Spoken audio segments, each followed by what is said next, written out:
Hola, bona tarda a tothom. Anem a començar aquesta sessió d'avui, que és una sessió semipresencial, per debatre el tema dels congressos de metges i biòlegs de llengua catalana. En concret, parlarem del passat, del present i dels reptes de futur.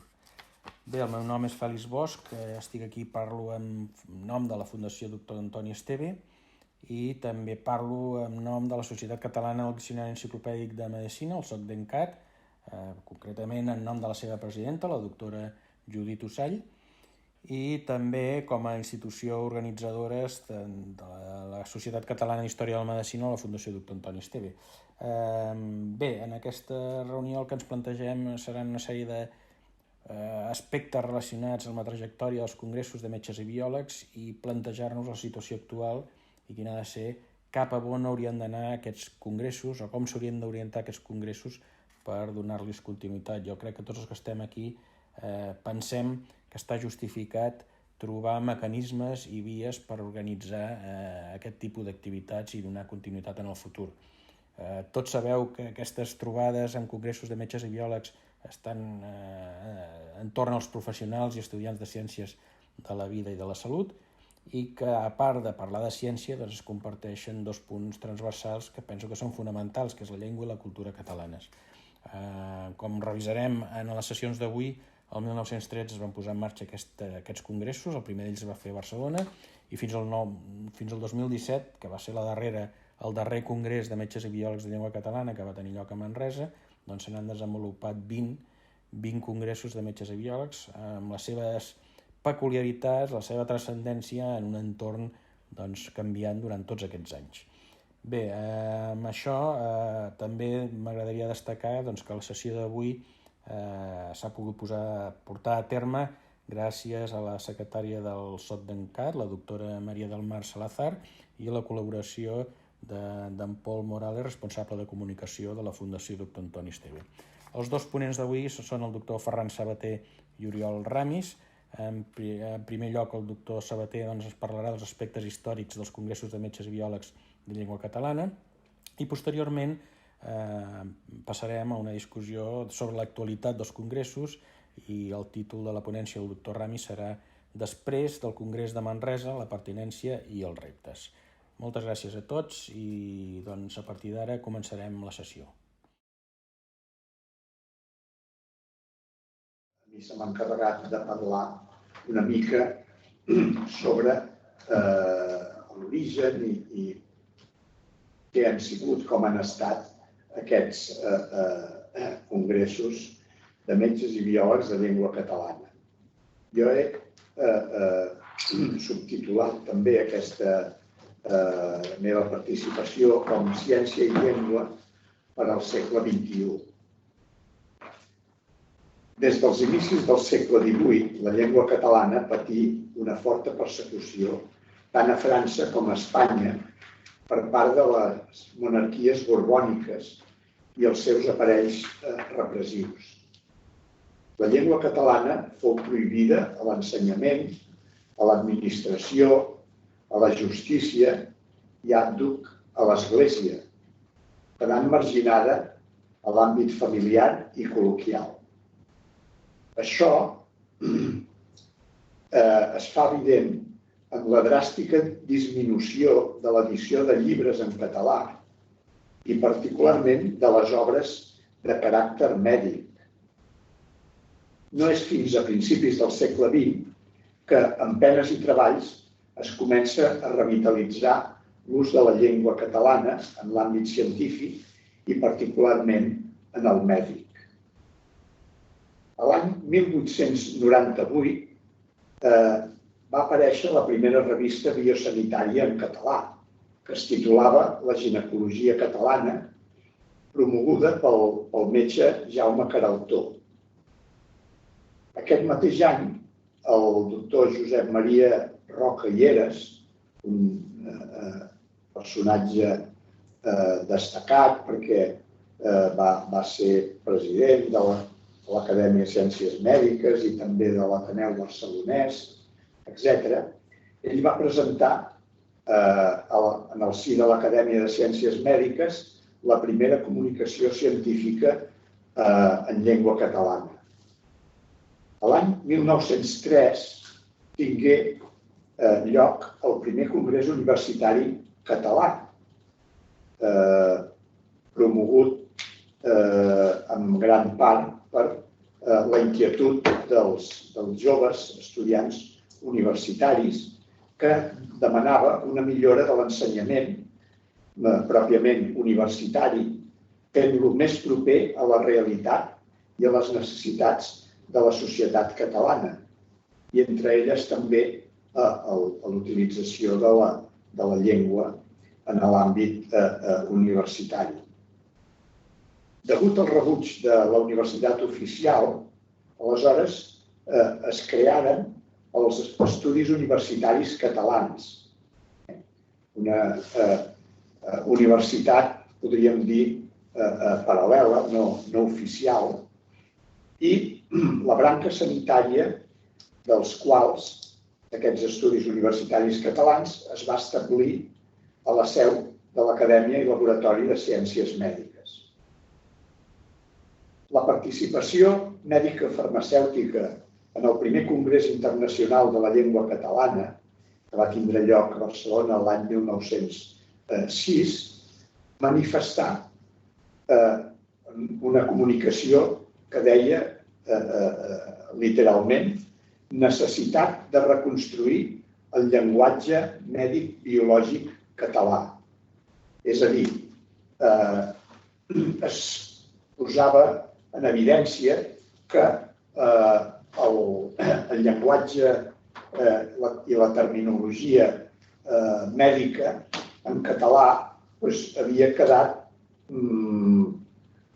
una mica desfasat, degut precisament al que dèiem al principi, que durant els segles XVIII i XIX la llengua havia estat totalment marginalitzada. Aquest mateix any, del 1906, es celebrà el primer Congrés d'Higiene de Catalunya, en el qual la llengua catalana ja fou cooficial.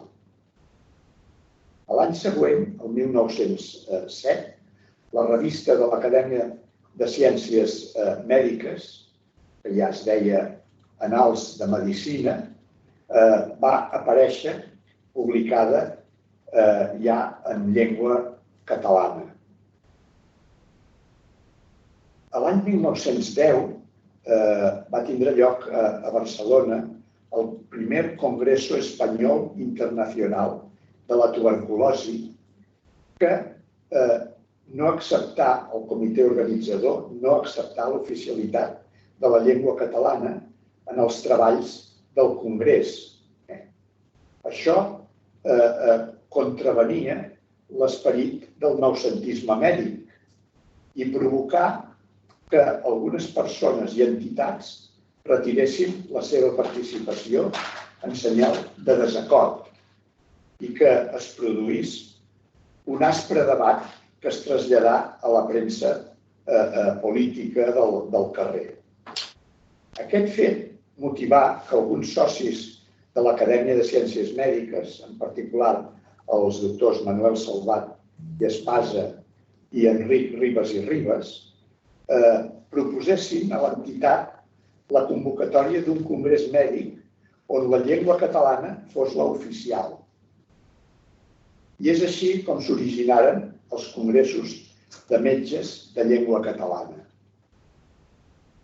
Després d'aquesta, podríem dir, primera dècada del segle XX, de desvetllament de la societat catalana i de sensibilització dels professionals sanitaris, s'iniciaren l'any 1913 els congressos mèdics en llengua catalana com a símbol de modernitat científica i de maduresa de la llengua.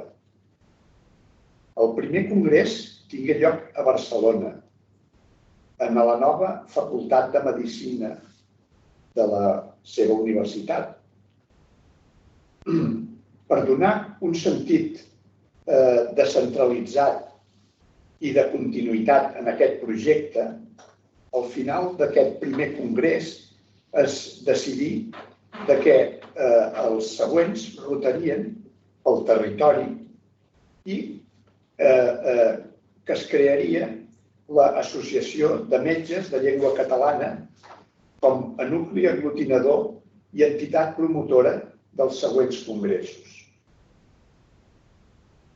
En perspectiva històrica, podem distingir dos períodes congressuals separats per la dictadura franquista.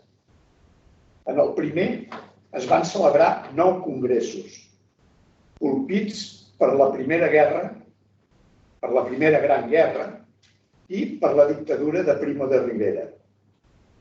Però també es feren avenços importants. En el segon congrés de l'any 1917, també a Barcelona, fou proposat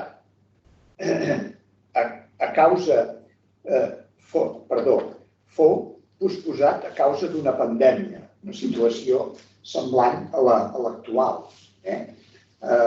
perquè es hagués tingut que fer al cap de 2 anys, que seria el 1915, però va ser el 1917. Doncs bé, en aquest segon congrés, una cosa molt destacada és la realització d'una gran exposició de publicacions mèdiques d'autors catalans, on es reveren més de 2.600 obres diferents per exposar. I aquesta exposició es coneix com a Bibliografia Medical de Catalunya, de la qual es va fer un llibre on queda recollit i catalogats tots els exemplars que van ser presentats en aquesta exposició. En el tercer congrés, celebrat a Tarragona, el més destacable fou la iniciativa de la creació del Sindicat de Metges de Catalunya, entitat de defensa dels interessos morals i materials dels metges, que exercia una gran influència en la professió i en la societat catalana del seu temps. El quart congrés se celebrà a Girona el 1921 i el cinquè a Lleida el 1923, just abans de l'aturada forçada per l'antagonisme de la dictadura militar espanyola. Aquests congressos tingueren un impacte mèdic i social rellevant tant en el territori com es pot llegir i constatar en la premsa professional i local del moment. Després d'un parèntesi de 7 anys, coincidint amb la dictadura primorriberista, el 6è congrés se celebrà a Barcelona el 1930, poc abans de l'adveniment de la República Espanyola i de l'establiment de la Generalitat de Catalunya. Un dels fruits d'aquest congrés fou l'acord de publicar un diccionari de medicina amb la finalitat de normalitzar el llenguatge mèdico-sanitari en català. Aquesta magna obra, que es publicà en fascicles, fou encarregada al doctor Manuel Corachán, que a la vegada fou el que la finançà. El 7è congrés, l'any 1932,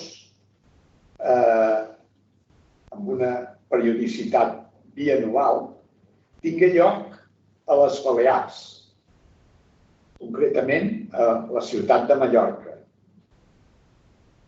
I el 8è congrés de 1934, celebrat a Barcelona, és important per l'ampliació del ventall professional als biòlegs en sentit ampli, és a dir, també farmacèutics, veterinaris i altres professions relacionades amb la salut. Per promoure l'estudi i el coneixement dels antecedents històrics de la nostra medicina, i amb motiu del segon centenari del naixement d'una figura tan destacada, inclús a nivell internacional, com Jim Bernat, doncs la Societat Catalana de Cirurgia convocà una exposició bibliogràfica específica de publicacions de cirurgia i, a més, també un concurs homenatge a Jim Bernat amb diferents premis en metàl·lic. El 9è congrés tingué lloc l'any 1936 i fou a Perpinyà, just abans de la revolta militar. I un dels seus objectius era també d'estrènyer els llaços tradicionals existents amb la medicina i els metges de les terres occitanes. La Societat de Biologia de Barcelona, en aquesta ocasió, organitzà una sessió d'homenatge a Ramon Torró i també oferí diversos premis. A l'Assemblea Reglamentària de l'Associació de Metges i Biòlegs de Llengua Catalana, que normalment es realitzaven al final dels congressos, doncs va ser presentada la candidatura de la ciutat de València per a la celebració del següent congrés de l'any 1938, que fou acceptada per aclamació, però, evidentment, va ser impossible de dur-la a terme durant el període de Guerra Civil a Espanya. Després del llarg silenci de 40 anys, entre 1936 fins a 1976, imposat per la dictadura franquista, els congressos de metges i biòlegs de llengua catalana es reprengueren amb força entusiasme. Al mateix lloc on es feu l'últim, és a dir, a Perpinyà. D'alguna manera, es volia com un nexe, com un símbol de pervivència i de continuïtat d'aquesta activitat congressual. En aquesta ocasió no existia l'Associació de Metges i Biòlegs de Llengua Catalana, perquè havia estat abolida en els primers temps de la dictadura, com moltes altres institucions, el sindicat de metges, etc. Per tant, fou novament l'Acadèmia de Ciències Mèdiques de Catalunya i Balears, juntament amb la Societat Catalana de Biologia, els convocants d'aquest desè congrés de l'any 1976 a Perpinyà. Dos fets podem destacar d'aquest congrés de la represa. Un d'ells va ser la definició actualitzada del concepte de salut. Recordem que feia uns 25 anys que l'OMS, l'Organització Mundial de la Salut, havia proposat una definició de concepte conceptual del que podríem entendre per salut. Doncs bé, el Congrés de Metges i Biòlegs de Llengua Catalana en va fer també 25 anys després una definició, podríem dir, molt més dinàmica del que podria ser el concepte de salut per a l'últim quart del segle XX.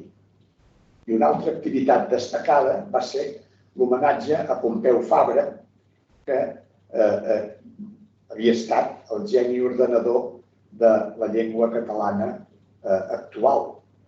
Per tant, d'alguna manera, havia facilitat la realització d'aquests congressos amb un idioma depurat i apropiat per la recerca i la comunicació en l'àmbit científic.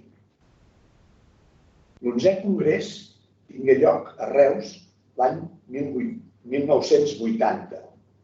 Ara la periodització era quadriennal. La novetat d'aquesta edició fou la participació activa dels estudiants de medicina, així com la presentació d'un índex farmacològic. També es rendí homenatge en el doctor Jaume Aiguader i Miró, un metge destacat que havia estat alcalde de Barcelona, havia sigut conseller de la Generalitat, ministre de la República Espanyola, etc.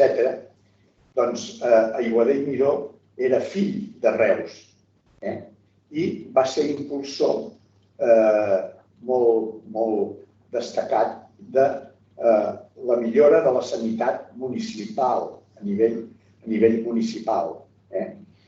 I també creador de la benemèrita col·lecció de les monografies mèdiques. També cal destacar que aquest 11è congrés a Reus del 1980 ha estat el congrés més nombrós, superant les 800 persones o participants inscrits en aquest congrés. El 12è congrés arribà finalment al País Valencià l'any 1984, a Benicàssim i Castelló de la Plana. Es va fer entre Benicàssim i Castelló de la Plana. Després de gairebé 50 anys de la primera temptativa. Com hem dit, l'any 36 s'havia proposat a València, però va haver aquest parèntesi de 50 anys fins que es va poder realitzar el 84 entre Benicàssim i Castelló de la Plana. El 13è congrés, el següent, amb periodicitat quadriennal, transcorregué al Principat d'Andorra l'any 1988. Els dos fets més destacats d'aquest congrés foren la presentació del Diccionari Enciclopèdic de Medicina i la commemoració dels 75 anys de l'inici dels congressos de metges i biòlegs de llengua catalana. El 14è, el 1992, novament a Palma de Mallorca, a les Illes Balears. En la planificació d'aquest congrés trobem involucrades, a més de l'Acadèmia i la Societat de Biologia, dues entitats més. Trobem representants d'Acció Cultural del País Valencià i també de la Societat Andorrana de Ciències. En aquest congrés també, altra vegada, els estudiants adquiriren protagonisme amb la celebració del centenari de l'Associació d'Estudiants de Ciències de la Salut, que reuneix els diferents col·lectius de tots els territoris de llengua catalana.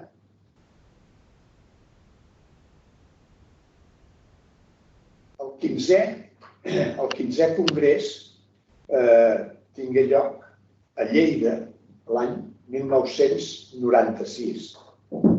I en aquest congrés és també important ressaltar que es va proposar la creació d'una entitat única com a promotora dels congressos. I això es materialitzà el dia 2 de desembre del 1998 amb la creació de la Fundació Alsina i Bofill per donar continuïtat i tindre cura del material, del patrimoni material i immaterial dels congressos de metges i biòlegs de llengua catalana. El 16è congrés, celebrat a Barcelona l'any 2000, i a l'inici del segle XXI es preguntava si tenia sentit la continuació d'aquests congressos. En un context científic i social general, estava tenint una ràpida transformació. La resposta rau en la constatació que els motius que portaren al seu naixement d'aquests congressos, és a dir, la llengua, la ciència i la cultura, estaven encara vigents. El 17è Congrés es realitzà aquesta vegada a la ciutat de València, l'any 2004, i va transcórrer amb tota normalitat, afortunadament. El 18è tingué lloc també novament a Girona, l'any 2008, i la veritat potser que va transcórrer, que en podríem dir, sense pena ni glòria. El 19è Congrés a Barcelona va tindre la particularitat de que algunes de les ponències es van presentar majoritàriament en anglès. I arribem ja al 20è, a l'últim fins a dia d'avui, que després va ser el 20è l'any 1917, el setembre de 2017, que després de superar fortes dificultats i tensions ambientals, es va celebrar a la ciutat de Manresa, ciutat que té una vocació sanitària i universitària molt manifesta, i podem dir que els resultats d'aquest congrés van ser acceptables i meritoris des de tots els punts de vista. L'experiència reeixida de Manresa amb hostatjar aquest congrés de metges i biòlegs de llengua catalana, crec que obre la porta a la realització d'aquests congressos en poblacions que podríem dir mitjanes, però amb infraestructures i tradició universitària que volen i poden acollir-los i prestigiar-los.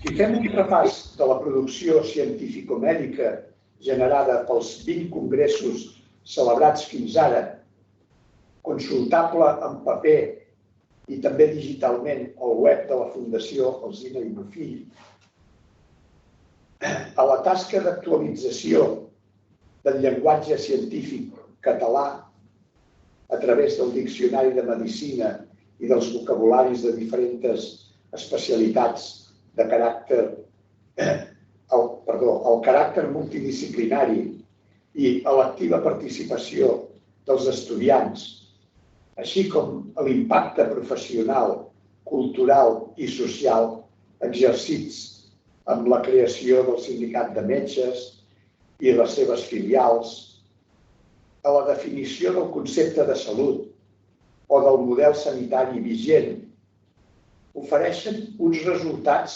gens menyspreables. I també podem dir que aquests congressos estan en la base de la constitució del Hub Científico-Tècnic Sanitari Autòcton català que tenim en els inicis d'aquest segle XXI.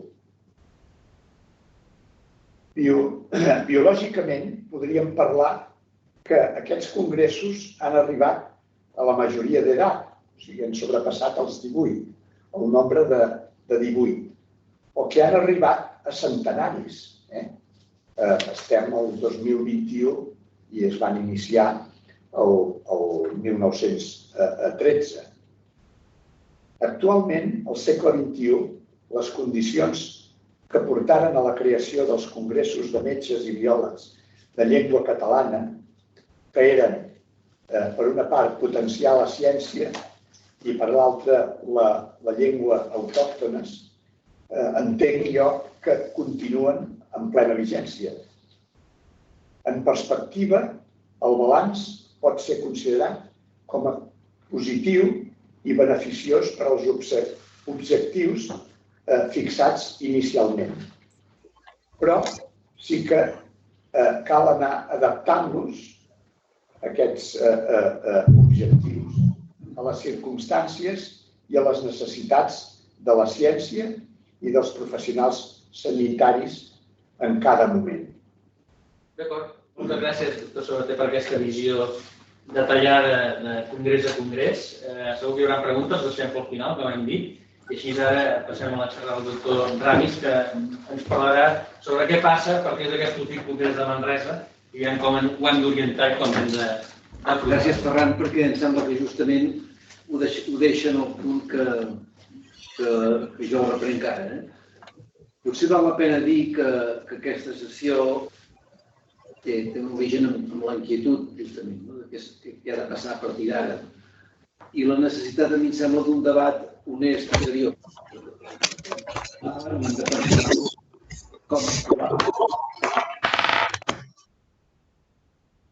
Per això vam prendre aquest nom, que és després del Congrés de Manresa, la pertinença i els reptes. Vull dir que el que faré bàsicament és comentar, reproduir per vostès i comentar les conclusions de la discussió que va haver-hi a Manresa sobre el futur dels congressos. I justament estan publicades en un llibre d'actes que cito aquí. El doctor Lluís Esteve Balaguer va fer la feina de redactar-les, que a mi em sembla que donen continuïtat a una reflexió que ja s'ha reproduint congrés rere congrés. I a mi em sembla que és important que ho reconeguem, que aquesta discussió sobre en cada moment si cal o no cal fer-ne, cal o no cal convocar-lo, es replantegi la llum de cada moment.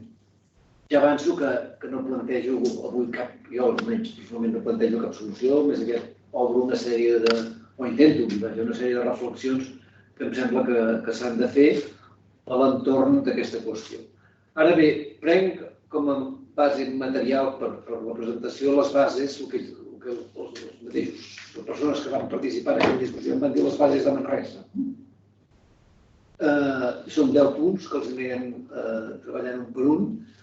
Abans de res, però, quan vaig recuperar aquest text, que se'l repeteix, està publicat i en el llibre d'actes es pot llegir i accedir digitalment, quan ho vaig fer, evidentment, em va ressonar, com va ressonar allà, la paraula bases de Manresa. Pels que no tinguin un interès en la història molt important, potser val la pena dir que hi ha unes altres bases de Manresa, que són les bases del 1892, que representen un moment almenys molt recordat en la història del catalanisme i de la recuperació de la llengua, però que a mesura que ho vaig intentar treballar una mica aquestes setmanes passades per utilitzar-les aquesta xerrada, me'n vaig adonar la gran complexitat interpretativa, social i política que tenen les bases de Manresa. Per començar, les bases de Manresa del 92 es diuen bases de Manresa per la Constitució Regional Catalana, que vist amb ulls d'avui sona estrany. Però recordem que, sense trepitjar la veritat del Ferran, que això es produeix en un moment molt tumultuós, diguéssim, de molta efervescència. Això passa 7 anys després del Memorial de Greuges, que és aquell memorial que es fa davant del rei queixats de la situació de Catalunya, passa 12 anys després del primer congrés catalanista, passa 11 anys després de la creació de la Unió Catalanista, 7 anys després que Valentí Almirall escrigui el llibre El Guadit i el catalanisme, i passa també després de la creació de l'Acadèmia, que és l'any 1877, on, recordeu, la majoria de la documentació està en castellà, i no és fins al primer congrés de metges, i el Ferran ho ha explicat molt millor amb una sèrie d'antecedents importants, que el català apareix d'una forma tan efectiva en la comunicació científica. És a dir, que ho hem de situar en aquest context. Però a la vegada, les bases de Manresa del 92 també expressen una tensió, que almenys això expliquen els historiadors, entre moltes mitologies, entre una mitologia neoforalista i una mitologia liberal, que explica la crisi en aquells moments, que ens fa pensar molt també en divisions que tots vivim aquests dies, entre el món rural industrial, i que més tard, al cap de pocs anys, significa el naixement de moviments polítics molt diferents. La Lliga, però també els moviments que porten els partits republicans, que portaran la creació de l'Esquerra Republicana el PSU en 36, però que tenen partits que en són antecedent, o el mateix influx que té això en el moviment sindical i anarquista, i que tot plegat coexisteix també en el país amb grups que jo els caracteritzo d'anticatalanistes en el sentit que no veuen cap sentit a la utilització de la llengua en aquell moment. De totes maneres, si veig alguna conclusió de les bases de Manresa, és que molts historiadors diuen que potser més important que el que s'hi va dir, en aquestes bases de Manresa per la Constitució Regional Catalana es parla per primera vegada que el català sigui l'idioma oficial de la regió catalana. Ells diuen que el que és més important és que estabilitzen uns lideratges. Gent com Prat de la Riba, com Domènech i Montaner, en aquell moment queden reconeguts com a persones claus amb un pas que es fa, que és el catalanisme ser un moviment purament cultural, és a dir, un moviment per la recuperació de la llengua sense cap interès per la política, com va ser el feminisme, que és un moviment similar a Llengua d'Oc, a l'entorn de Mistral, a un de política. Considera que s'ha de fiar coses en el món mig institucional si es vol recuperar la llengua i si es vol tirar endavant aquesta, que en diríem una agenda. Jo acabava dient que sí que hi ha una similitud. És a dir, si les bases de Manresa del 1892 podrien ser considerades l'1 d'octubre del catalanisme del segle XIX i XX per posar una similitud molt bèstia que ningú s'enfadi, però d'un moment que serà molt recordat, hem de recordar també que el Congrés de Manresa i les bases dels congressos es van escriure o es van gestar justament el 20 i 21 d'octubre del 2017, és molts anys que es fa el Congrés, les dates del Congrés de Manresa, que justament passen entre l'1 i el 27 d'octubre. I això penso que ho deixo aquí escrit, perquè penso que quan es faci la història, generalment mirem la història dels esdeveniments mèdics sense pensar que es passen en un context determinat. Bé, passarem un moment a parlar de les bases, només dir dues coses, que a mi em sembla que és cert que el català és una llengua que ha reflexionat molt sobre el seu ús científic, que això no passa en totes les llengües, i a mi em sembla que hi ha alguns textos bastant claus. Uns són els congressos de llengua catalana, aquesta reflexió hi és en tots els congressos.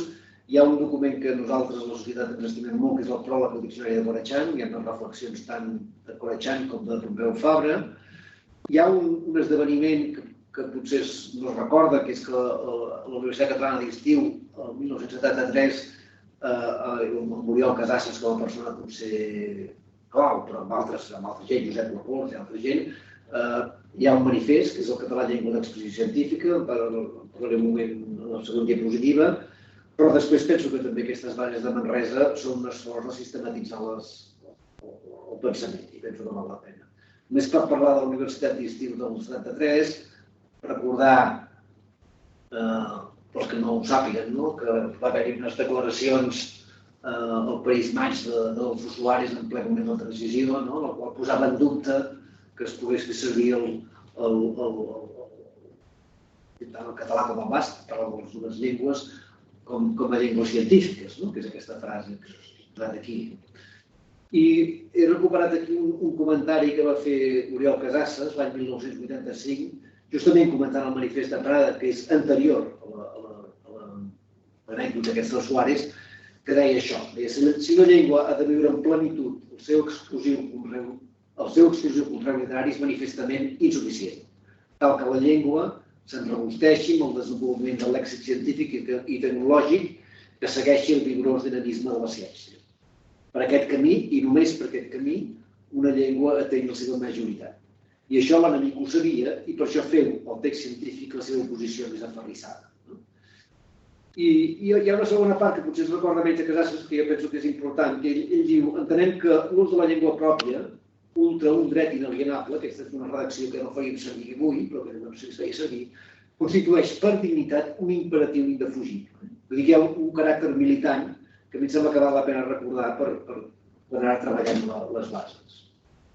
Bé, comencen les bases. Sí. N'hi ha 10. I el que he fet és escriure-les la ben grossa perquè la recordem. Podeu tornar en el document d'origen, que a més resumeix diverses comunicacions que es van fer per diferents persones a l'entorn d'aquests temes. I el que faig és un comentari, si no una mica crític, intentant posar al dia i intentant obrir quines són els dubtes que tots tenim, o alguns tenim. Aquesta primera base recull la necessitat de combatre un fet obvi que dura des de fa molts anys, i és que no hi ha gaire espai de trobada entre territoris que comparteixen la llengua pròpia, però que estan administrativament i políticament organitzats molt separadament. És aquest tema de la interterritorialitat. I això passa també en el món de la salut. He posat l'1 de les 5, que vol dir classificació internacional de malalties, per donar un exemple de que en el primer moment es va lograr que els governs, almenys de la banda espanyola, que tenen parlants catalans, firmessin junts una classificació comuna, però això no s'ha tornat a reproduir mai més. I la veritat és que no els hem sabut crear. És veritat que hi ha petitíssimes excepcions, és veritat que l'acadèmia, per exemple, té una presència clara a les Balears, algunes societats més que altres, algunes societats es defineixen explícitament, moltes no. És cert que l'IEC en teoria té un camp d'acció al l'Institut d'Estudis Catalans, que és present a València, però també em sembla que si som raonables i sincers que veurem que moltes vegades es limita a la presència de membres honoraris o de membres numeraris, però amb poca presència en el territori. És important entendre també que els organismes de política lingüística també estan separats, és a dir, no hi ha unes polítiques lingüístiques consensuades ni tan sols materials consensuats, cada un fa el seu, i no necessàriament perquè les realitats lingüístiques siguin diferents. Hi ha realitats lingüístiques, per entendre'ns, molt homogènies, catalanoparlants en molts dels territoris i molt castellanoparlants en tots els territoris. Evidentment també hi ha excepcions, hi ha molta gent que està treballant, la plataforma per la llengua és una, però nosaltres, i em sembla que com a societat tampoc hem aconseguit tenir presència més enllà.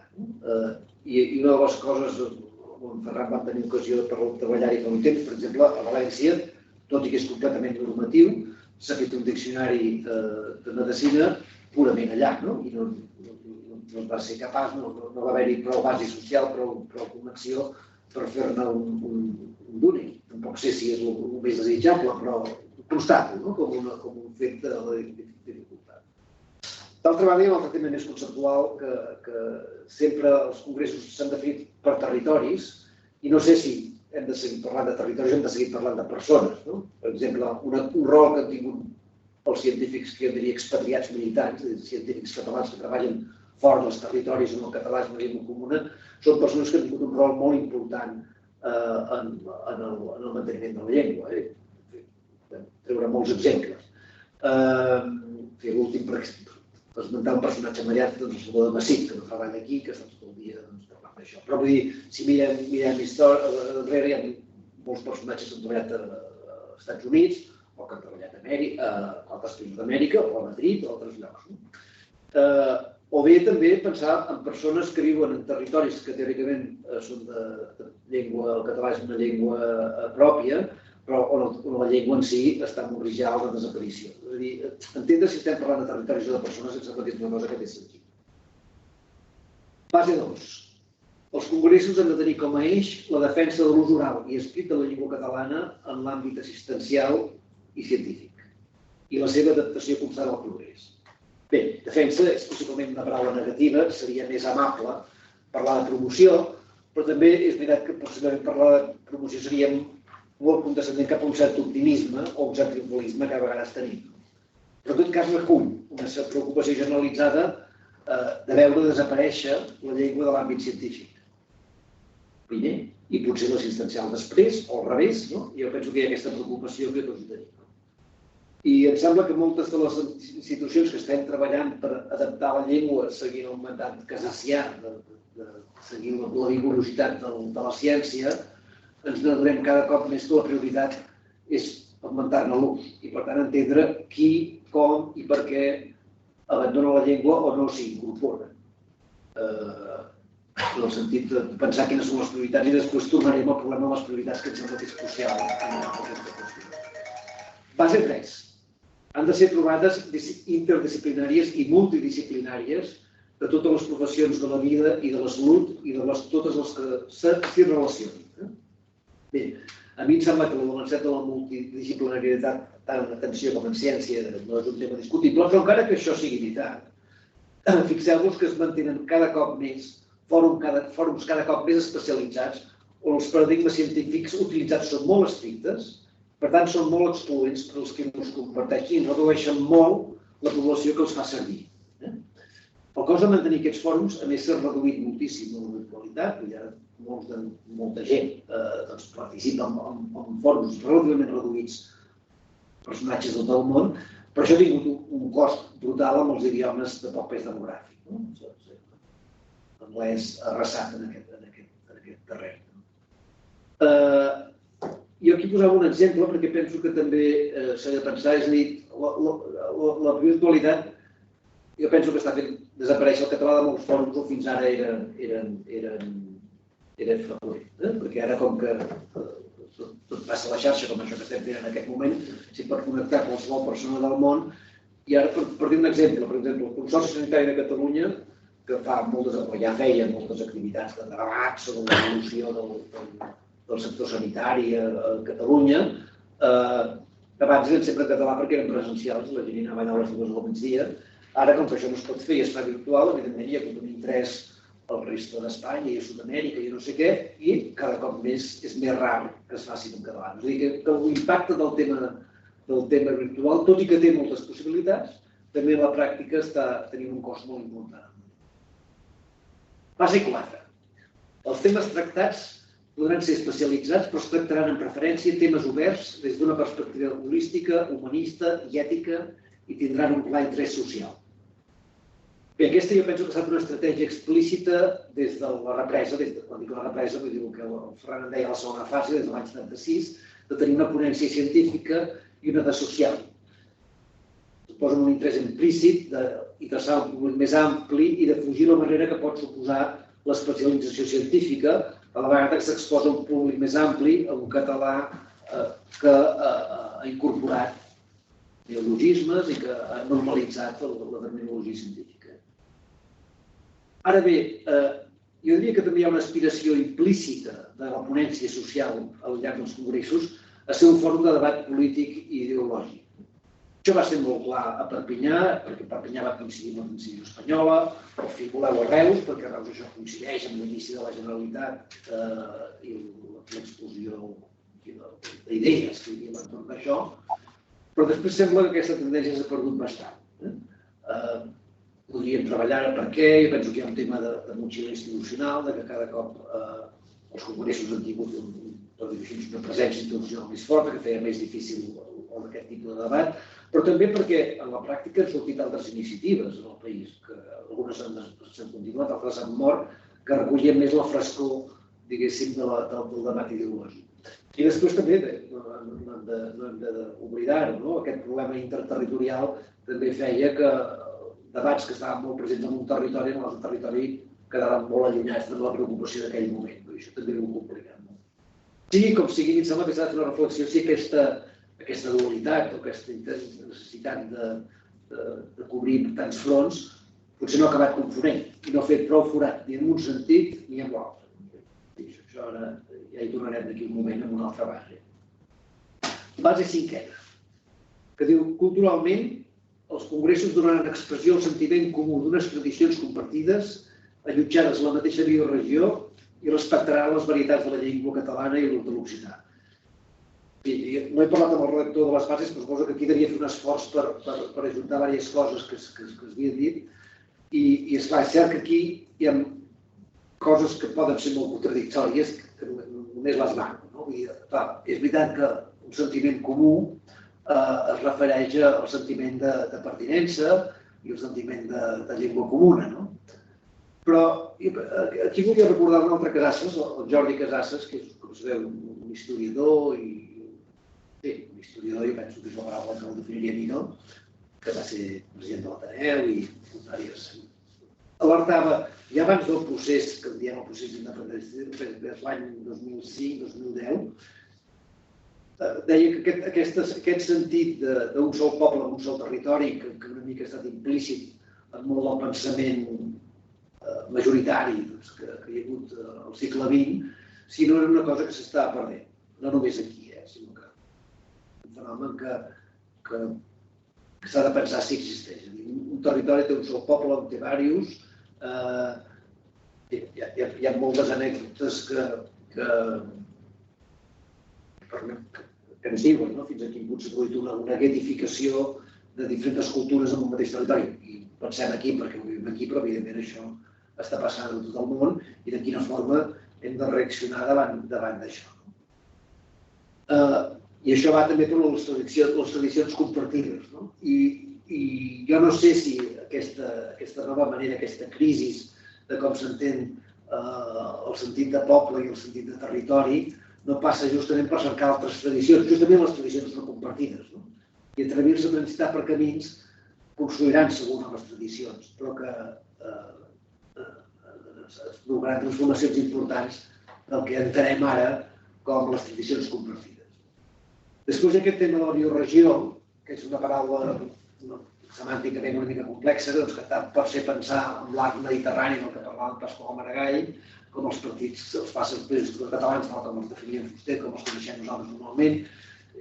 És a dir, té moltes formes d'entendre-les. Jo entenc que quan es va escriure les bases es veia també com una forma d'estimular aquesta discussió per trobar altres formes d'entendre el territori. I després aquesta referència a les varietats dialectals i a l'ús de l'occità, a mi em sembla que també aquí hi ha aquesta contradicció que parlàvem entre els sentiments de pertinença, però també em sembla que hi ha tota una feina d'elaboració del que el Serés en diu La pell de frontera, no sé si heu llegit el seu llibre, però que parla, evidentment, de l'evolució demogràfica dels últims 25 anys als territoris dels que estem parlant, la presència de totes aquestes altres cultures que ja estaran aquí i que veurem de quina forma interaccionen entre ells. Àrabs, tot el món llatinoamericà, tota la constel·lació de les cultures urdús, els eslaus, els romanesos, que realment estan no només una nova realitat demogràfica en el món urbà o suburbà, com de vegades es pensem, sinó que La pell de frontera explica molt bé com tota la terra de frontera rural, per exemple, als voltants de terra ferma, han patit aquesta transformació i com està transformant-se en aquest moment el sentiment de pertinença de la població que viu allà. Sisè, es reconeixeran projectes i trajectòries d'èxit i seran un aparador de l'evolució científica i tecnològica dels camps que li són propis. És important reflexionar aquí quins són els aparadors ara. Ja no estem en el moment de la bibliografia mèdica catalana que una exposició en vitrines. Els aparadors són el núvol, són les xarxes. Els congressos han de ser un lloc Instagram, han de ser un esdeveniment, ha de ser una web. Ens calen aparadors, o justament el que ens calen és espais de diàleg entre aquestes tradicions diferents. És tota una reflexió, i ara m'estic passant de temps, m'ho pot dir una mica de ràpid. El setè és els promotors dels congressos incorporaran representants dels territoris catalans de les professions, com també representació institucional, política i acadèmica. I aquí només fem una referència a que, esclar, la independència institucional et dona molta agilitat i fragilitat. La representativitat institucional, i jo he estat en alguns comitès d'alguns congressos, al moment que has de començar a posar representants de les generalitats de totes les institucions, acaba bloquejant el funcionament d'aquest tipus d'esdeveniments. I després el tema de la crisi de les professions de salut. Les professions de salut encara funcionem molt, que hi hagi un col·legi de metges, el col·legi d'infermeria, no sé què, i en la pràctica en els últims 10 anys estem veient un canvi total en les noves carreres i els nous tipus de professionals que ja no se senten representats per això. El vuitè és sobre l'impacte de la generació més jove i es promoran els crèdits universitaris i la formació professional continuada. Només dir, com ja sabeu, que més del 50% dels nous col·legiats de medicina, no tinc dades d'infermeria, però m'imagino que és similar, són persones nascudes fora de Catalunya, a Catalunya, però estic segur que el mateix passa en les Balears, a València, no diguem a Rosselló. I després hi ha tota aquesta reflexió, que té una mica al marge, que perquè la formació professional continuada de la universitat no s'usa el català, n'entenem bé les raons, per què? Què és el prestigi, la manca d'imperatiu indefugible per parlar d'encasasses, per la formació que s'ha convertit en una indústria d'exportació, és a dir, bàsicament formem estrangers perquè és una manera de mantenir la fàbrica de fabricació. I tot això són temes que em sembla que hem de pensar. Ja estic a la 9, em queda un més. El 9è és que es proposa que el nou nom d'aquest esdeveniment sigui Congrés Català de Salut i de la Vida i que tingui un subtítol que ens reculli la tradició. Com un fuster de dir és només una qüestió de noms, però és també una qüestió de noms. I ja està. He dit 10 i són 9. Llavors, acabo ja amb 5 o 6 reflexions. Jo deia, si les bases de Manresa són unes reflexions per convocar-ne més en el futur, cal mantenir un debat i diàleg honest i continuat, però que ens porti a l'acció i que ens permeti prendre decisions. Primer, i aquest és un oxímoron, és a dir, això segur, és pertinent, si fem la pregunta, és pertinent la militància, és a dir, intentar ésser un factor favorable i és pertinent la política activa en l'ús de la llengua en la ciència i l'assistència sanitària. Bé, em sembla que els que estem aquí, si estem aquí és perquè creiem que la resposta és sí, però el que hem de fer és de quina forma, el que hem de pensar és de quina forma aquesta militància és el més efectiva possible. El segon punt és obvi també la militància d'entendre el món on estem i pot ser que la imatge mental que tinguem en sigui una altra. El món que estem és el que hem intentat dibuixar, o almenys fer uns mitjots. Segurament hem d'intentar localitzar la imatge mental en el món que estem ara. El tercer és, poden ser els congressos un dels espais de debat ideològic i de debat científic sobre la salut? Poden, però a mi em sembla que hem de pensar coses. Una, en sorgeixen d'altres contínuament. Per exemple, només en el camp més ideològic, pensem al Congrés Català de Salut Mental, que va fer unes grans aportacions sobre els límits de la medicina a Catalunya, el Congrés de la Professió Mèdica, que va impulsar el Col·legi de Metges, una visió més, si voleu, corporativa, les marees, vàries, i que totes plantegen coses des d'un altre punt de vista, el Cercle de Salut, que és com un think tank de l'aristocràcia gestora del país. Hi ha moltes coses que estan sorgint i que algunes desapareixen i reapareixen, però que no estem en una situació com l'any 76, que no hi havia res, i els congressos eren això. La segona és la indefinició i l'ambigüitat ideològica. Esclar, si vols mantenir una cosa molt temps, acabes sent ambigu ideològicament perquè ningú s'enfadi. És una mica la síndrome de les bases de Manresa, que volien agradar els de la Lliga, volien agradar els liberals, i això que et crea una ambigüitat que fa difícil fer unes segones bases de Manresa el 92. La tercera és aquest problema que ja ha plantejat altra gent entre l'especialització de la ciència i la recuperació de la fragmentació. És molt fàcil dir que ha d'haver integració, és molt fàcil dir la multidisciplinaritat, però això en la pràctica, en la tracció a la discussió no és tan senzill. Quart, i és l'última, els congressos porten una motxilla històrica, mítica, és a dir, hi ha una mitologia del que representen els congressos, i institucional, és a dir, depenen d'una sèrie d'institucions que estan representades en aquest moment a la Fundació Agustí Bofill, que el caracteritzen. Què se'n fa d'aquesta motxilla? Com la portem, si l'hem de portar? Cinquè, i això és molt important, estem en un escenari, com sempre, de recursos limitats. I aquí, quan dic recursos limitats, vull dir recursos de militància lingüística limitats. Llavors, per mi, i això ja és una visió molt personal, què és més rentable? És invertir en activitats tipus Congrés de Metges Biòlegs de Llengua Catalana, és una opció, o bé incidir, tenir un pla, incidir en que altres institucions, les societats especialitzades, els hospitals, etc., siguin més sensibles al paper de la llengua i mantinguin el prestigi del català i no passi com passa ara, que s'està abandonant. Ja sé que la resposta hi ha les dues coses, però en la pràctica, tots sabem que quan tenim recursos limitats caldrà decidir coses i cada un decidirà el que hagi de decidir, però de vegades com a societat, igual que ho som, també ho haurem de fer.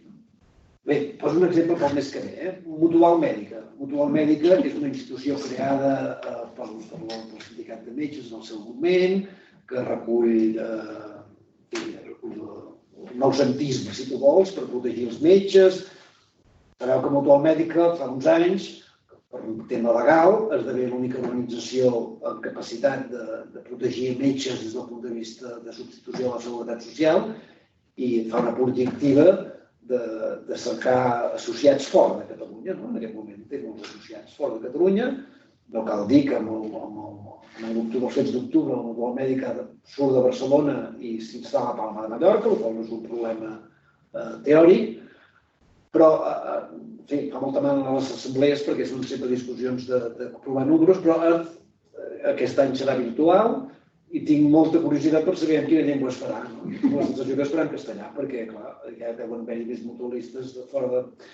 El qual és aquesta percepció del, com ho deia, l'imperial, el pedaç de la paraula que jo utilitzava, però esclar, és aquesta visió de que has de cedir sempre davant de la majoria, per dir-ho d'aquesta manera, i la majoria mai cedeix, no? I això és un tema que és de militància lingüística i que s'ha de pensar de quina forma es planteja. Aquest és un exemple més, però també hem de pensar que la mateixa indústria de formació estrangera que tenim obliga també a fer servir molt més el castellà que el català. En fi, hi ha tota una sèrie de coses que hem de pensar. Tot això ho dic perquè ve del punt on hem de posar l'energia. Hem de posar l'energia en un congrés, en una cosa que ens trobem tots, els que parlem català, diguem que bé seguim parlant català i ens assegurem que diem demà toca i tenim de tocar, o hem de fer una política amb altres tipus de situacions que a mi sembla que tinc la sensació que és on s'està jugant més el futur de la llengua. I sisè, i acabo, finalment també és una qüestió de lideratge. De la mateixa manera que dèiem que les bares de Manresa, independentment del que van dir, al final va sortir un Prat de la Riba que va ser capaç de liderar que aparegués un Pompeu Fabra, que aparegués un Institut dels Catalans, que aparegués un diccionari de la llengua, que aparegués un sistema escolar. Jo penso que ara també estem en un moment de veure què passa amb el lideratge. Això que estem dient són coses que són per discutir, però que al final s'haurà de veure quina institució, de quina manera això es pot liderar.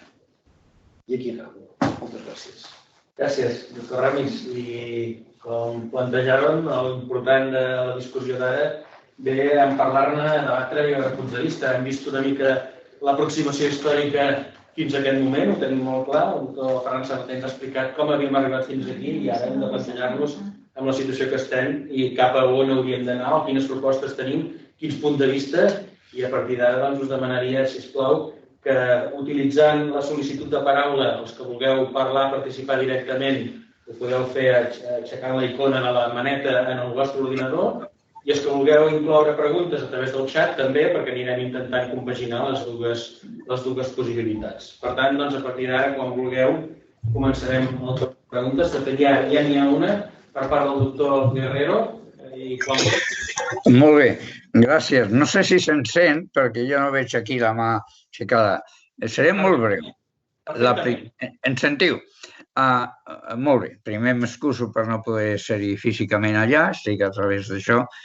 Felicitar a tots vosaltres, tant a la Fundació Esteve, el doctor Esteve, com al doctor Ferran Sabater, com al doctor Oriol Ramis, per la iniciativa, perquè realment crec que era necessària, això, o sigui, les més efusives felicitacions per fer-lo i perquè m'ho he fet. I no puc afegir res més. Pot ser un aclariment, en el cas del gran èxit del Congrés de Manresa, no s'han citat l'últim, no s'han citat noms, per tant, no citaré noms de la persona que va fer, però el fet que fos un any diferent, 2017, es deu a que estava previst, com li tocava, pel 2016 i que, com coincidia amb un gran congrés genèric del Congrés dels Col·legis de Metges de Catalunya, doncs es va ajornar a aquesta data, però vull dir, correspondia a això. I l'altra cosa que també s'ha dit, i el doctor Ramis ho ha expressat molt millor, que aquests congressos que sempre han tingut aquesta idea de què vol dir biòleg, biòleg vol dir els que no són metges clínics originalment, i es va proposar ja en el Congrés de Manresa, l'últim, doncs que es diguessin Congrés Català de Ciències de la Salut, com ha dit, i de la Vida. O sigui, seria CCC, SAVI, que correspon.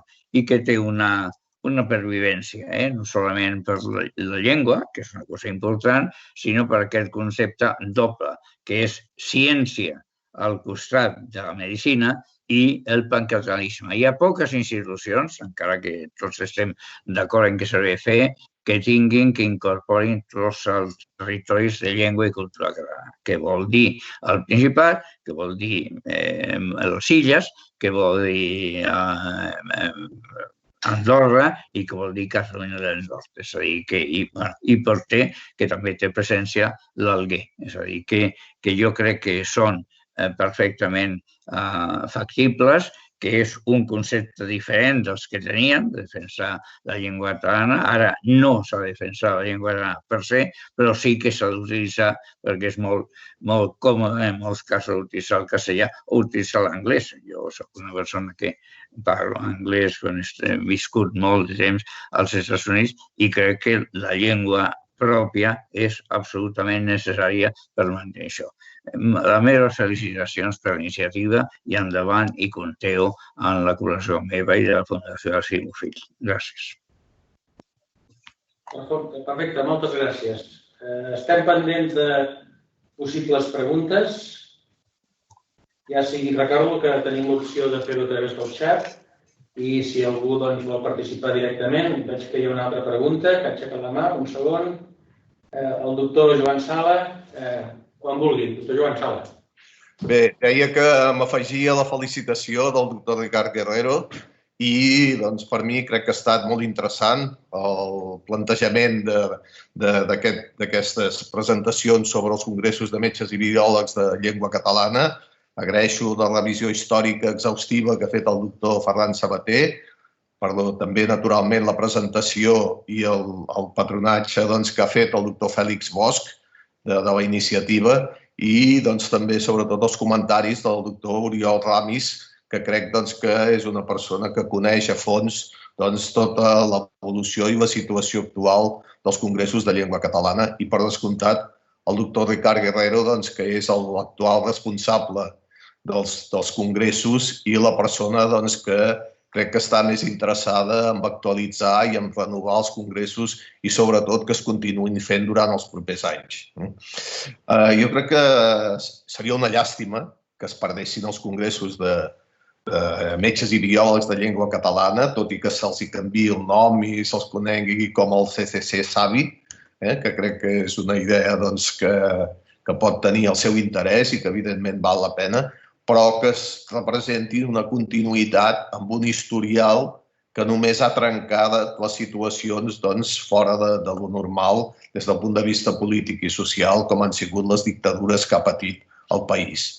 Però en un futur jo crec que val la pena de conservar-ho i estic d'acord en que cal fer segurament alguns canvis i cal fer renovacions.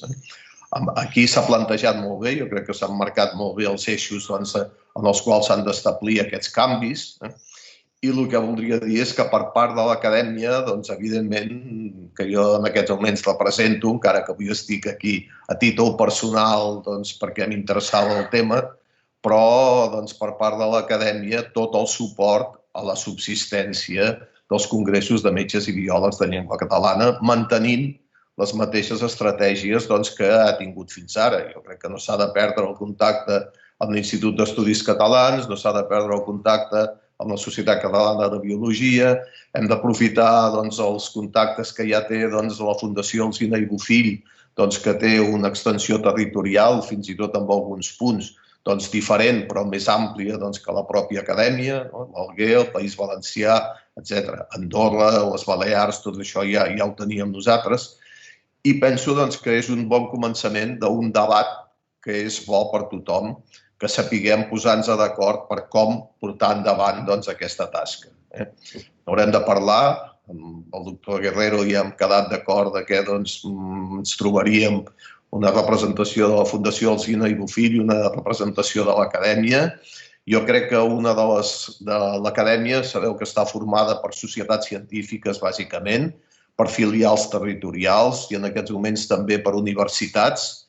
Hi ha 90 societats científiques, hi ha 22 filials territorials, hi ha unes 14 universitats que en formen part, però sobretot per part de les societats, jo crec que si pensem a on podríem incloure l'acadèmia, segurament l'ideal seria aquella societat que es dedica precisament al tema de la llengua. Podria haver sigut història de la medicina, que segurament seria una opció, però també pot ser la societat del SOCDEMCAT, que és la Societat del Diccionari Enciclopèdic de Catalunya, català, que és la societat que d'alguna manera li correspon el llenguatge científic en català a dintre de l'acadèmia.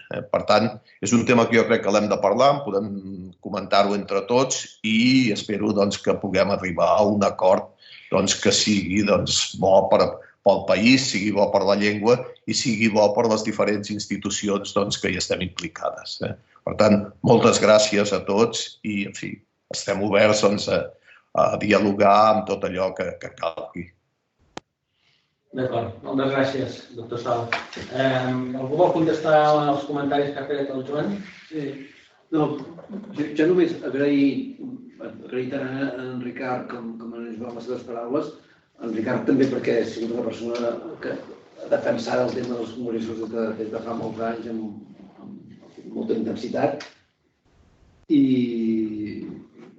en aquest debat hi haureu de contribuir perquè em sembla que és un debat que no dic que comenci, perquè que fa molt temps que dura, però potser sí que l'hem hagut de reviscolar una mica perquè s'haurà de prendre decisions en tots sentits.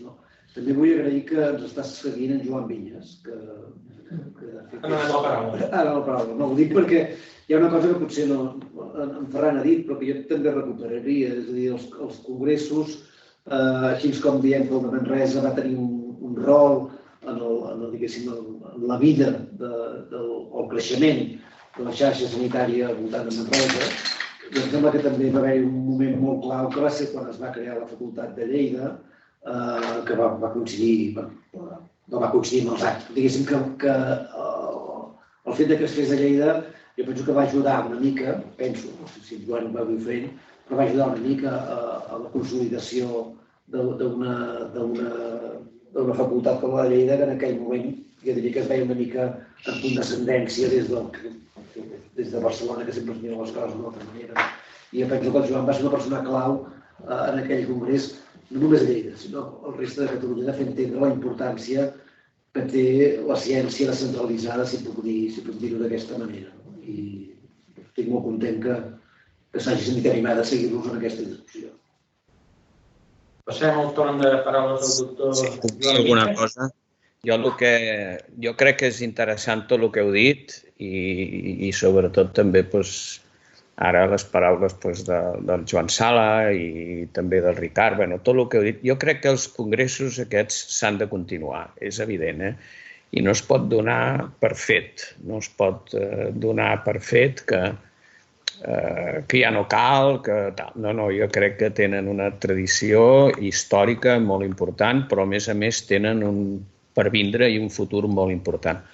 Jo el que volia potser insinuar-vos és que de cara al proper o el que vulguis, a més ara també, el dia el Joan també, l'acadèmia i les universitats que estan bastant unides ara també, doncs seria interessant que us poséssiu en contacte amb la xarxa Vives d'universitats, perquè la xarxa Vives d'universitats és la xarxa precisament de totes les universitats dels territoris de llengua catalana, de 4 estats. I aleshores és important, crec que d'alguna manera, com a mínim, poden ajudar d'alguna manera, vull dir, o col·laborar amb aquest tema. Crec que és potser una aportació que volia fer-vos, i endavant. D'acord, moltes gràcies. Voleu fer algun comentari? Sí, el doctor Ferran Sabater vol comentar alguna cosa? Sí. Bé, jo és compartir completament l'opinió que ha manifestat ara el doctor Vinyes i és el fet que jo crec que es tindria de buscar una implicació i una participació més per part de les universitats aquestes, de l'àmbit dels territoris de llengua catalana. Les entitats professionals tenen el seu paper i fins ara, d'alguna manera, han sigut els iniciadors, els promotors, entitats professionals o de caràcter científic, però les universitats en aquest moment, o sigui, tenen interès, diguem-ne, en expandir-se, en guanyar, ampliar territori i ampliar públic estudiantil. I, d'alguna manera,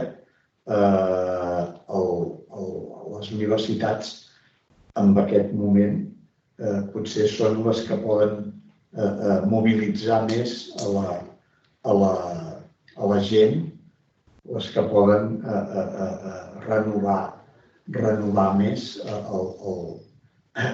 l'estructura, el funcionament i es té que buscar la seva complicitat i la seva participació, sens dubte.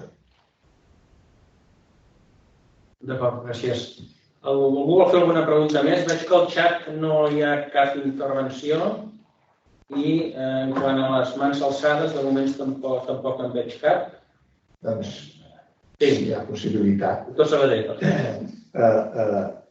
Un aspecte que a mi em sembla interessant arrel de l'últim congrés a Manresa és el fet que si veiem en els últims 100 anys, diguem-ne, aquests congressos s'han realitzat en les capitals de província, no?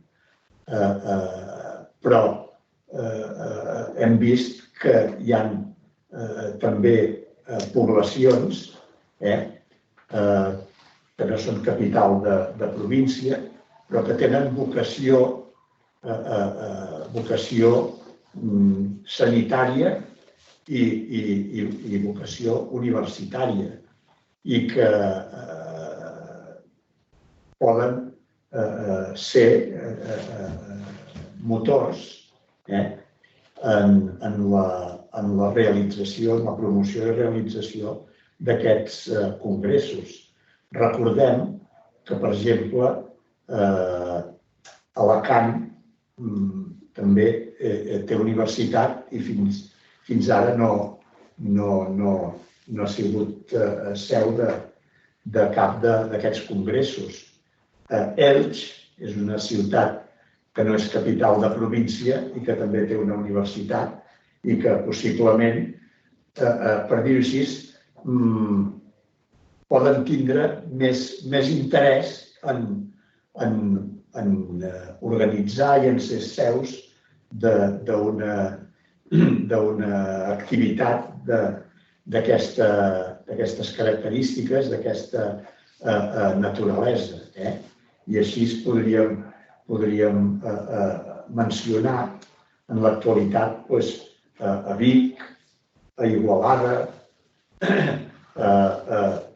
a Mataró, a Tortosa, és a dir, hi ha poblacions dintre l'àmbit lingüístic català que no són capitals de província, però que tenen una certa infraestructura i tenen les ganes, per dir-ho així, de promocionar-se en l'aspecte científic. I jo crec que això es tindria que aprofitar. Vull dir, n'hi ha poblacions que no tenen cap interès o tenen interès en sol i platja o amb altres activitats. Però sí que hi ha poblacions que tenen això, un interès en un desenvolupament científic, tecnològic, en aquest cas en l'àmbit sanitari i en l'àmbit universitari, i podrien ser motors d'aquesta activitat. Gràcies. Anirem prenent nota dels suggeriments. I Sí, hi ha una sí. torn de paraula, el doctor Guerrero.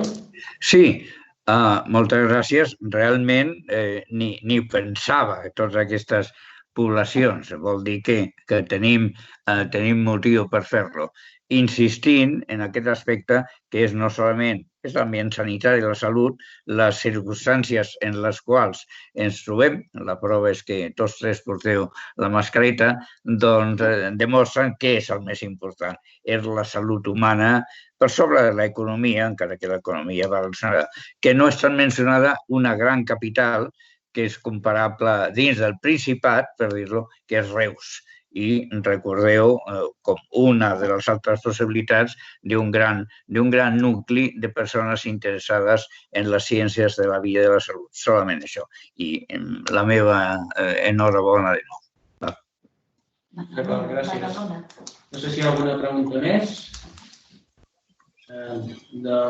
Revisem el xat.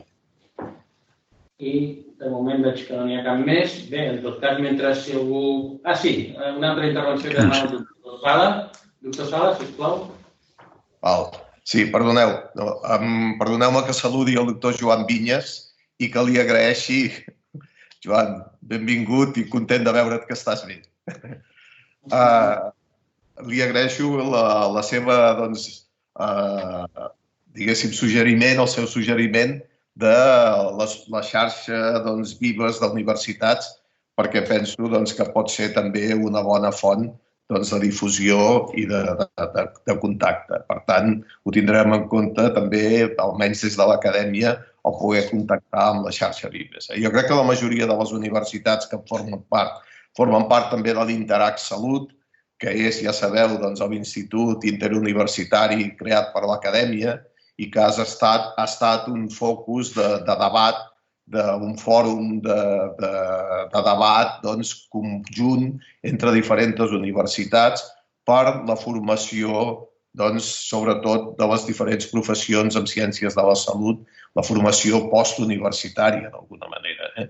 Però que el fet de comptar amb les universitats li ha donat un prestigi, li ha donat també un fonament important i que en aquest sentit tot el que s'hi relaciona crec que val la pena de mantenir-ho. I, evidentment, la llengua és un factor fonamental també i jo crec que hem d'intentar tots plegats de defensar i de continuar. També agrair els suggeriments de poblacions. Penso que és veritat, el doctor Sabater n'ha citat una pila, el doctor Guerrero ha afegit Reus. Jo diria que s'hi pot afegir moltes. Es pot afegir segurament Vic, que és una ciutat que també té una vocació universitària important i segurament se'n podrien afegir d'altres. Quan el doctor Sabater abans ha fet la seva introducció i ens ha parlat del període de persecució de la llengua catalana amb el decret de nova planta, en el moment en què es va proclamar el decret de nova planta hi havia 7 universitats a Catalunya que van ser abolides totes elles de cop i realment n'hi havia moltes de les que existeixen ara i una que és la de Solsona que no s'ha arribat a recuperar, però que també podria ser una font. I, evidentment, Tortosa existia i continua, ja s'ha dit. En fi, jo penso que tot plegat, la reunió aquesta ha estat molt positiva i la veritat és que ho he gaudit molt i espero que d'aquí en surtin un projecte de tirar endavant amb els congressos de metges i biòlegs de llengua catalana, amb el canvi de nom que ja hem comentat, però també de tots plegats implicar-nos amb la difusió de la llengua. Tots plegats implicar-nos en aquest.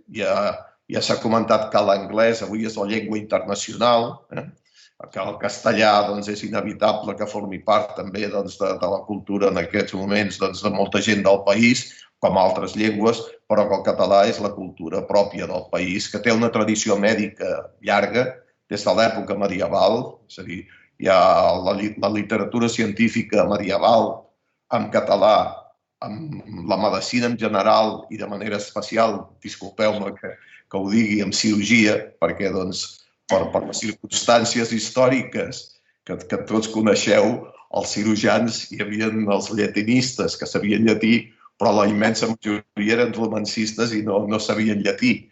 I per tant, els llibres de medicina, com els metges sí que tots sabien llatí, estaven en llatí, però en canvi els llibres dirigits als cirurgians, molts d'ells es van traduir al català precisament perquè poguessin ser assequibles a tothom.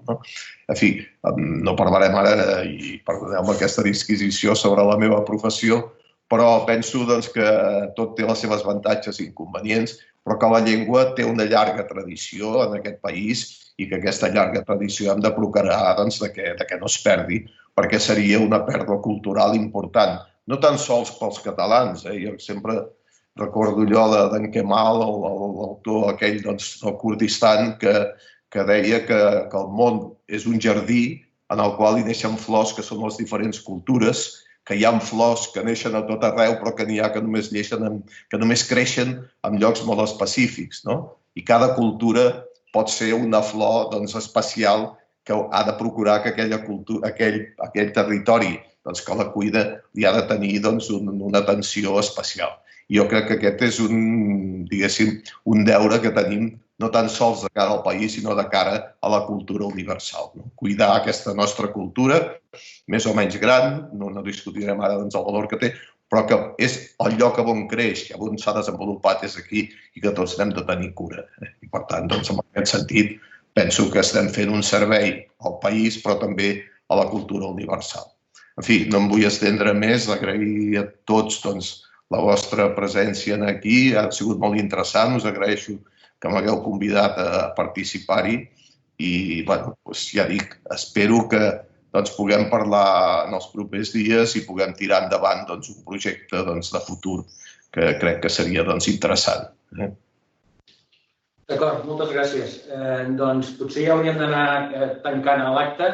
En tot cas, l'únic que se m'acut és que, bé, jo entenc que els objectius d'aquesta reunió s'han assolit, que era plantejar el problema. Hem atret a 25 persones en el grup que ens han seguit i, per tant, hem posat el tema sobre la taula. Més o menys jo penso que s'ha plantejat d'una manera força correcta i hem pogut debatre on són els punts i on estem.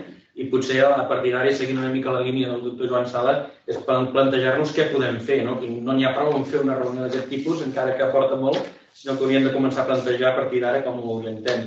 Nosaltres jo penso que el que podrem intentar fer és oferir-nos tant el doctor Sabater, Oriol Ramis com jo mateix, del SOC d'ENCAT, que contacteu amb nosaltres per fer-nos propostes o suggeriments que us puguin ocórrer en quant a iniciatives per posar en marxa i punts de vista, perquè la nostra idea també seria, i ho havíem plantejat, era d'escriure una mica el que s'ha debatut aquí i a partir d'aquest text poder-ho també divulgar des del punt de vista científic a través de les nostres webs o a través d'alguna revista en català i a partir de les aportacions que podeu fer vosaltres i a partir dels suggeriments que ens arribin i nosaltres també seguir reflexionant, poder fer un pla d'acció, perquè no n'hi ha prou fer reunions i parlar-ne i tots estarem més o menys d'acord en què considerem que els congressos de metges i biòlegs en llengua catalana han de tenir continuïtat, però bé, s'ha plantejat aquí que s'ha de parlar en quin contingut, en quin format, en quines ciutats, en quins llocs i com hi hem de donar aquesta continuïtat. Bàsicament, aquí el que importa són els lideratges, com comentava el doctor Ramis. Per tant, penso que una mica entre tots ens hem de posar a reflexionar sobre això i us convido a que contacteu amb nosaltres i ens feu arribar les vostres propostes que fins i tot es podrien incloure en aquest document que hem dit de redactar i amb aquest document seguir-hi treballant i anar plantejant possibilitats de futur, almenys les persones que estem una mica interessades en donar-li continuïtat en aquest tema. Per tant, sense res més, moltes gràcies a tots els que us heu seguit aquesta xerrada, aquesta reunió, i en nom de les dues societats catalanes, la Història de la Medicina i el SOCDEMCAT, el Diccionari Enciclopèdic de la Medicina, i també des de la Fundació Doctor Antoni Esteve, us agraeixo a tots els ponents i els discutidors que hàgiu seguit aquesta reunió d'avui. I seguim en contacte, com us dic. Moltes gràcies.